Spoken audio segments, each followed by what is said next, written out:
Hey everyone, welcome to the next video in the Teardrop trailer build. Today we're going to be putting on the 3/4 inch pressure treated plywood floor of the trailer. You can see here, since our last video, I've gotten new tires. We've wire wheeled and painted the rims. I didn't show you that because it was the same process as wire wheeling and painting the frame.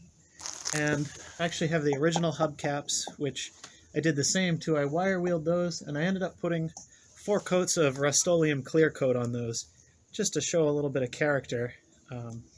They look like 70-year-old hubcaps, which I'm going for the more retro look on this. I know a lot of people build cool, modern overland trailers. It's not really what I'm going for.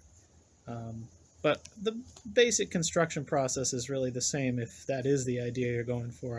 I hope that you can still gain a lot from these videos. But anyways, this is the retro look we're going for. We ended up going with 31-inch tires. They're a little bit bigger than the original ones on there, simply because they were an easier size to find and source for these old rims. But anyways,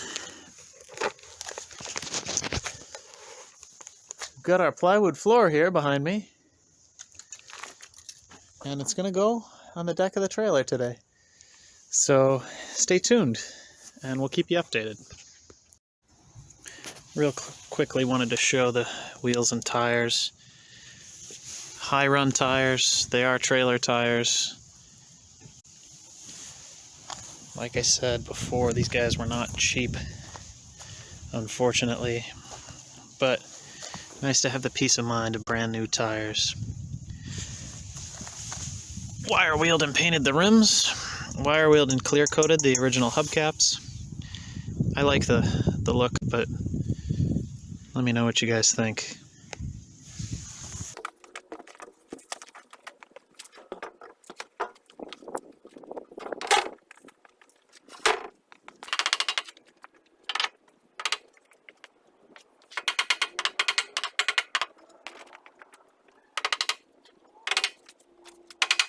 The sun's kind of tough, so I don't even know if you can see me on the camera, but I'm sitting on the deck here, or rather lounging, thinking about how my welded pieces that I added on, the little wings on the front, could have been a little bit straighter, but they're very, very nearly perfect.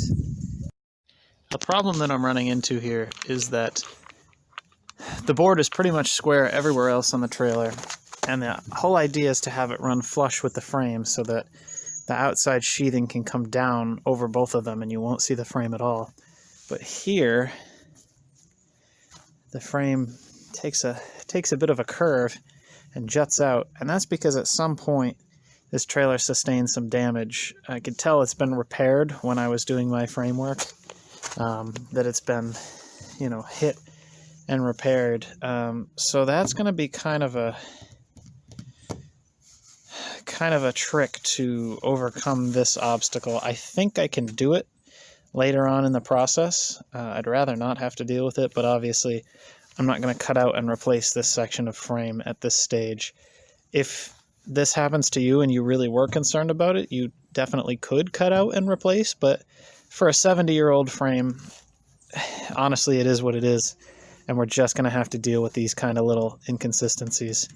But just to make you aware, not everything is working out perfectly here, if it seems like it is. So I am running into things like this, but we'll see how they all work out in the end.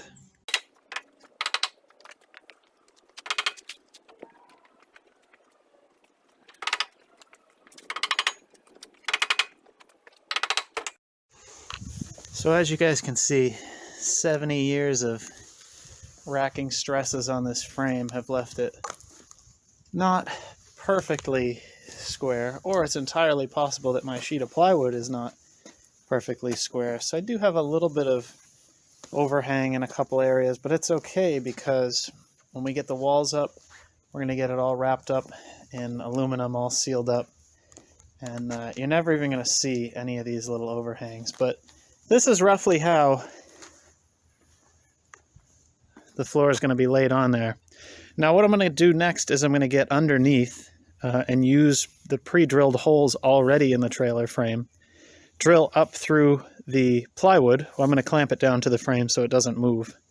I'm going to drill up through the plywood, and I've gotten some carriage bolts that we're going to bolt the deck down with. There's 4 of those, and in addition to those, I've got some self-tapping screws that we're going to go down through the top and screw into parts of the frames where there are no carriage bolts. And that's going to give us a really, really secure base to start building on. Got all the clamps down. Like I said, I'm going to use 4 carriage bolts. I got these guys. I got a nut and a washer for the underside, and I got these kind of nuts, or these kind of washers here with the teeth to really clamp into the plywood floor. I don't really remember what they're called, but they're about 40 cents a piece. This kind of hardware is crazy expensive. Luckily, I only need 4.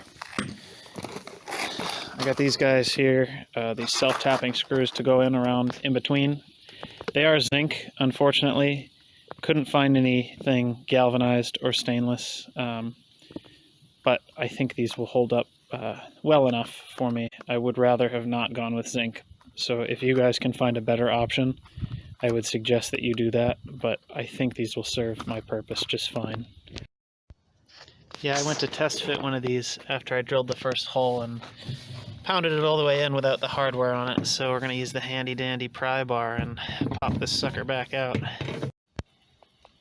Okay, I got my first 2 holes drilled, my first 2 bolts just set through them. It's a tight fit, so I actually used a mallet to pound them down. I have not put the nut and everything on the underside yet. I just don't want, even though I have all these clamps on here, I don't want my sheet to shift around while I'm drilling these other holes, because then when you go to line them all up at the same time, you might not be able to get all your bolts in. So like I said, I wanted to use the original holes that were already in the frame. The problem I've run into here is that these are awfully close to my back edge.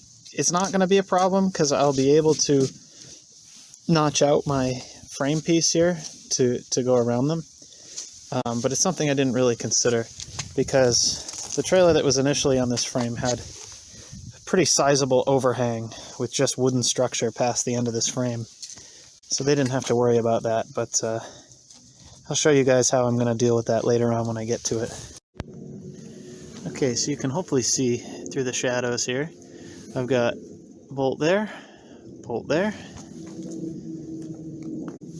my 2 bolts on the very end, and of course I'm going to go in with all these self-tapping screws and go up and down all the edges, make sure that everything is really nicely secured down. I'm going to go ahead and put the hardware on the back of my bolts now, and we'll take the clamps off and we'll see how she sits.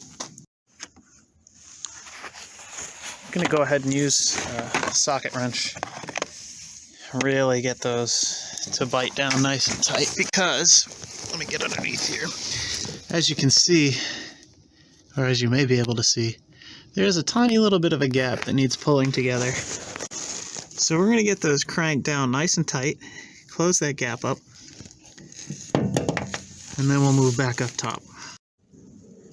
So I use that socket wrench. I got these nice and tight. You could tell it really sucked the fasteners right down, clamped down hard on that piece of plywood, which is good. That's exactly what I wanted. Now, you can drill these out to try and countersink them if you really, really wanted to. You don't need to. I'm going to carpet over this and have a mattress on it anyway, so not a big deal. To set these self-tappers here, I'm just using a regular drill, same one I used to wire wheel. I've got a nut driver head on it. These are hex head screws. You can get them Phillips, but I think these are a little less prone to stripping. Self-tapping, so this end will bore right through. So hopefully I can get through the plywood, through the frame, and get a nice solid connection between the two. I'm basically going to run these all around the exterior and then a couple across where my cross members are. I know I said I was going to take off the clamps. I haven't yet, because as you can see, there's still a little bit of give, a little bit of elasticity in those corners. So I'm going to leave those on until I've got it all screwed down as well. So I thought I might have to do this, switch to the impact wrench, same bit, just because I need a little bit more torque to drive those home. So this is what we're going to be using instead. Okay, I got the front edge, the passenger side, and the back edge all screwed in. Working with these screws is kind of miserable. Like I said, they're just zinc. They're not very robust. And, I mean, it's hard to get through that steel frame. So I've broken and or just worn out several of them. As you can see, we got everything fastened down. We got our 4 carriage bolts in. And what I did was I just went all around the outside edges, spaced pretty evenly apart. I really didn't measure. You could measure if you're so inclined, but I didn't find it necessary. I really just eyeballed it. And we sunk in our self-tapping screws. I did 3 across each cross member in the middle. Interestingly enough, I broke, I think, 13. Broke the tips off of these out trying to bore through, and I have 2 left. So out of a box of 50, ended up with 2 left over. So if you're thinking of building a trailer any bigger than this one, which again is 4x8, you may want to invest in a larger box of screws. And again, if I were going to recommend, I would not recommend you use zinc, because those will corrode eventually. But I think that they'll last well enough for me. I would have liked to have gone with something stainless or galvanized, but I just couldn't find it.